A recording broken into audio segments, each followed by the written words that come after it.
Hello guys, welcome back to new video. ఈరోజు journey వచ్చేసి మన రేమునూరుకి పోతున్నా అన్నమాట. సో బస్ స్టాండ్ నుంచి బస్సు ఎక్కికొని నేనైతే కొల్లివంట్ల బస్ స్టాండ్లో దిగిన. ఇక్కడ కూడా పల్పి తీసుకొని ఇక్కడ నుంచి నంద్యాల బస్ ఎక్కి నేనైతే రేమునూరుకి బయలుదేరినా అన్నమాట. బస్ అయితే ఖాళీగానే ఉంది గాయస్, అంత ఏం లేదు, ఫుల్ లేదు.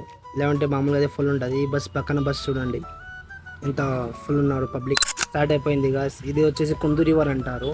మామూలుగా దీంట్లో వాటర్ ఉండవు గాయస్.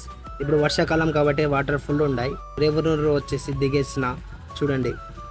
తర్వాత ఈ నుంచి మెల్లిగా నడుచుకుంటే దగ్గరికి పోయినా గాయస్. మామూలుగా అయితే ఇక్కడ ఫుల్ ఉంటుంది గాయస్ పబ్లిక్.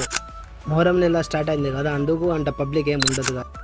ఇదే గాయస్ మన మెయిన్ ఇంట్రెస్ట్ లోపలికి దర్గా దగ్గరికి. ఇంకా నేను వచ్చేసి లోపల పోయిన ముందు మస్జిద్ దగ్గర వచ్చేసి ఇక్కడ లోపల ఒక చిన్న మస్జిద్ ఉంది గాయస్. చాలా ఓల్డ్ మస్జిద్ అది, చూడండి మీకు చూపిస్తా. ఇంకా నేను మస్జిద్ లోపల కాలు చేతులు కడుక్కొని బయటకు వచ్చి ఒక టెంకాయ తీసుకొని దర్గా లోపలికి అయితే పోయినా గాయస్. ఇక్కడ మామూలుగా అంటే పబ్లిక్ ఫుల్ ఉంటుంది. నేను ఇదే గాయస్ మన మెయిన్ దర్గా, హజరత్ హుస్సేన్ వలి దర్గా అంటారు. ఇంకా దర్శనం చేసుకుని బయటికి వచ్చి ఈ టెంకాయ కొట్టి మొత్తం వాటర్ తాగేసిన.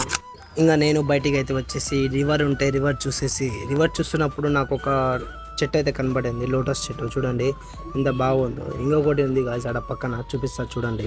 ఇంకా అవన్నీ చూసిన తర్వాత ఈ అంకుల్ దగ్గర ఒక సోడా తాగి, గోలీ సోడా బాగుంది గాయస్. ఇంకా నేను ఆటోలో కూర్చొని వచ్చేసాను రిటర్న్ బస్ స్టాండ్కి. ఇంకా బస్ స్టాండ్ లోపలికి వచ్చేస్తేనే మా ఊరి బస్ ఆడనే ఉంది. బస్ అయితే చాలా ఖాళీగా ఉంది గాయస్, ఎందుకంటే మధ్యాహ్నం పూట ఎవరు ఉండరు కాబట్టి. ఇంకా నేను వచ్చేసి ఇంకా మన ఊరైతే వచ్చేసింది గాయస్.